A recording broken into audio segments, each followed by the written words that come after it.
बॉलीवुड की वो अदाकारा जो अपनी पहचान आइटम गर्ल के तौर पर बना चुकी हैं। ऐसा नाम जिसने एक्टिंग तो नहीं लेकिन अपनी अदाओं और डांस के जलवे से हर गली, हर मोहल्ले और हर डीजे फ्लोर पर धूम जरूर मचाई है। जब भी बॉलीवुड की डांसिंग क्वीन की बात होती है तो सबसे पहले मलाइका अरोड़ा का नाम ही याद आता है। वही मलाइका जिन्होंने सेलिब्रिटी फैशन और बोल्ड अंदाज को एक नया मुकाम दिया। बॉलीवुड की आइटम गर्ल, अरबाज खान की एक्स और अर्जुन कपूर की खबरों की वजह मलाइका का नाम सुनते ही एक सवाल जरूर आता है, क्या सिर्फ डांस और ग्लैमर से कोई बॉलीवुड में इतना लंबा करियर बना सकता है? लेकिन मलाइका की कहानी सिर्फ डांस और ग्लैमर तक नहीं रुकी। लोग ये जानने के लिए बहुत उत्सुक हैं कि वो अपने पिता से सिर्फ 11 साल छोटी क्यों है। क्यों मलाइका ने 19 साल की शादी के बाद खुद से 11 साल छोटे एक्टर के प्यार में पड़कर अपना घर छोड़ दिया, और आखिर ऐसा क्या हुआ कि उन्होंने सलमान खान का परिवार छोड़ा और वहीं अर्जुन कपूर भी उनसे दूर हो गए। आज हम आपको मलाइका अरोड़ा की जिंदगी के उन पहलुओं से रूबरू करवाने वाले हैं जिनके बारे में शायद ही किसी ने बात की हो। मलाइका अरोड़ा का जन्म 23 अक्टूबर 1973 को मुंबई के ठाणे में हुआ था।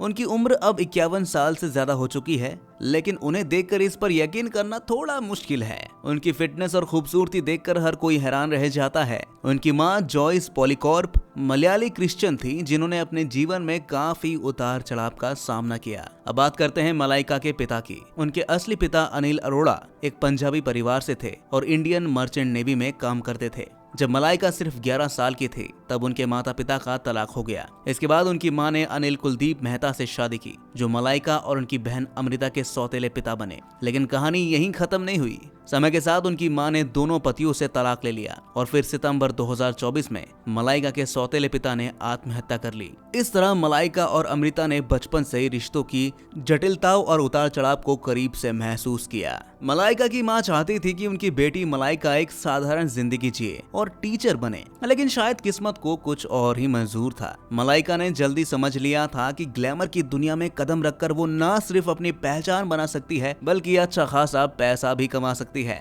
यही सोचकर उन्होंने पढ़ाई छोड़ दी और मॉडलिंग की दुनिया में अपनी किस्मत आजमाने का फैसला किया। 1990 में उन्होंने अपने करियर की शुरुआत की थी। सबसे पहले वो MTV की जॉकी के रूम में दिखाई दी। ये उनके सपनों की ओर बढ़ाया गया पहला कदम था। इसके बाद उन्होंने विज्ञापनों में काम करना शुरू किया, लेकिन उनका असली सपना था स्टेज और स्क्रीन पर अपनी पहचान बनाना। 1997 में उनकी मेहनत रंग लाई भी जब उन्हें बल्ली सागू के पंजाबी म्यूजिक एल्बम गुड नालो इश्क मिठा में काम करने का मौका मिला। यही उनके करियर का पहला बड़ा ब्रेक था। फिर 1998 में उन्हें शाहरुख खान की फिल्म दिल से के फेमस गाने छैया छैया में काम करने का मौका मिला। पहले इस गाने के लिए शिल्पा शिरोडकर को चुन लिया गया था, लेकिन मणिरत्नम ने उन्हें ज्यादा वजन की वजह से इस गाने से हटा दिया। इसके बाद फराह खान ने मलाइका अरोड़ा को इस गाने के लिए अब सही माना। जब मलाइका ने चलती ट्रेन पर डांस किया तो ऐसा लगा जैसे जादू हो गया हो। ये गाना उस दौर में इतना पॉपुलर हुआ करता था कि बिना इंटरनेट के भी हर जगह छाया हुआ था। इस गाने ने मलाइका को रातों रात बॉलीवुड की टॉप आइटम गर्ल बना दिया। उस समय ये गाना हर पार्टी का फेवरेट एंथम बन चुका था। छैया छैया की जबरदस्त सफलता के बाद मलाइका ने कभी पीछे नहीं देखा। वो अरबाज खान के साथ एक म्यूजिक एल्बम प्यार के गीत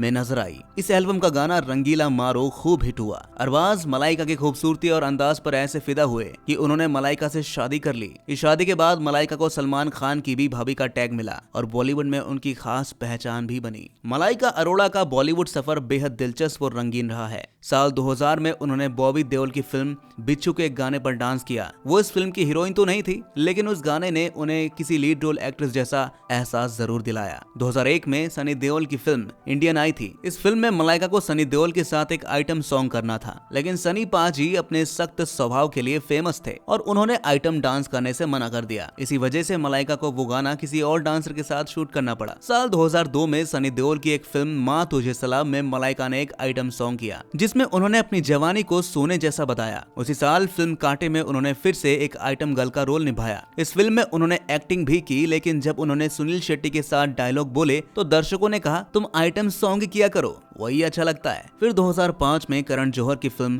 काल के गाने में मलाइका ने शाहरुख खान के साथ ऐसा डांस किया कि गाने से ज्यादा उनकी बोल्डनेस की चर्चा होने लगी। 2007 में फिल्म हे बेबी में अक्षय कुमार के साथ उनके एक और आइटम सॉन्ग ने उन्हें और भी पॉपुलर बना दिया। मलाइका का नाम बॉलीवुड में आइटम सॉन्ग की पहचान बन चुका था। 2007 में उन्होंने साउथ की फिल्म अथिडी में महेश बाबू के साथ आइटम नंबर किया। फिर 2008 में शाहरुख खान की फिल्म ओम शांति ओम के गाने दीवानगी दीवानगी में उन्होंने स्टार्स की भीड़ के बीच अपनी चमक बिखेरी। इसी साल फिल्म वेलकम के गाने होठ रसीले में उनके ठुमकों ने सबका ध्यान खींचा। 2008 में ही संजय दत्त की फिल्म EMI में उन्होंने अर्जुन रामपाल के साथ थोड़ी एक्टिंग की, लेकिन ये फिल्म बॉक्स ऑफिस पर कुछ खास नहीं चली। साल 2010 में मलाइका अरोड़ा के करियर में एक और बड़ा बदलाव आया। सलमान खान की फिल्म दबंग का गाना मुन्नी बदनाम हुई इतना हिट हुआ कि ये साल का सबसे बड़ा आइटम सॉन्ग बन गया। इस गाने के बाद उन्हें आइटम सॉन्ग क्वीन कहा जाने लगा। फिर उन्होंने हाउसफुल 2 जैसी फिल्मों में भी धमाकेदार आइटम सॉन्ग किए। 2015 में वो डॉली की डोली फिल्म में दिखी और 2018 में पटाखा फिल्म में उनकी एक झलक देखने को मिली।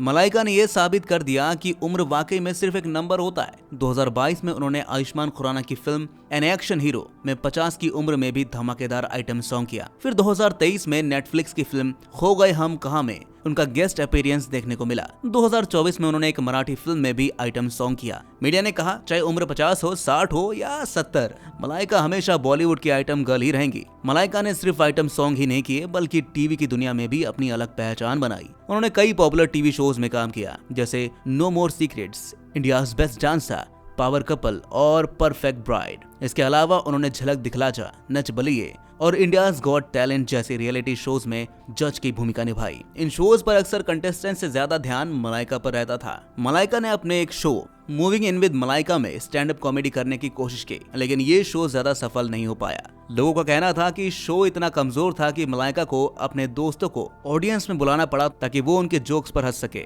अगर उनकी पर्सनल लाइफ की बात करें तो वो भी काफी ड्रामे से भरी रही है। जब मलाइका सिर्फ 11 साल की थी तब उनके माता पिता का तलाक हो गया। इसके बाद उनकी मां ने दूसरी शादी कर ली और मलाइका अपने मां और सौतेले पिता के साथ रहने लगी। 1998 में मलाइका ने अरबाज खान से शादी की, जो उनकी जिंदगी का एक बड़ा मोड़ था। दोनों का एक बेटा हुआ जिसका नाम अरहान खान है। अरहान अब यूट्यूब पर एक्टिव रहते हैं, लेकिन 2017 में मलाइका और अरबाज का रिश्ता खत्म हो गया। तलाक के बाद मलाइका ने अर्जुन कपूर के साथ अपने नए रिश्ते की शुरुआत की। अर्जुन कपूर और मलाइका का रिश्ता काफी चर्चा में रहा। कुछ लोगों ने इस रिश्ते की तारीफ की तो कुछ ने मलाइका को फायदा उठाने वाली कह दिया। कहा जाता है कि सलमान खान और उनके परिवार के खिलाफ जाना अच्छा नहीं होता। अर्जुन कपूर जो पहले से ही ज्यादा सफल नहीं थे को अब लोग सिर्फ मलाइका के बॉयफ्रेंड के नाम से जाने लगे। आखिरकार अर्जुन ने मलाइका से दूर होकर अपने करियर पर फोकस करना शुरू किया। मलाइका खुद को एक सुपरस्टार और बेहतरीन डांसर मानती है। उनके लेवल तक पहुंचना अपने आप में एक बड़ी बात है। खास बात यह है कि मलाइका ने हिंदी गानों पर डांस करके अपनी पहचान बनाई। हालांकि उन्हें हिंदी बोलने में थोड़ी परेशानी जरूर होती है। सच माने तो चाहे लोग उनकी आलोचना करें या तारीफ, मलाइका ने हमेशा अपने तरीके से बॉलीवुड में काम किया है। तो दोस्तों,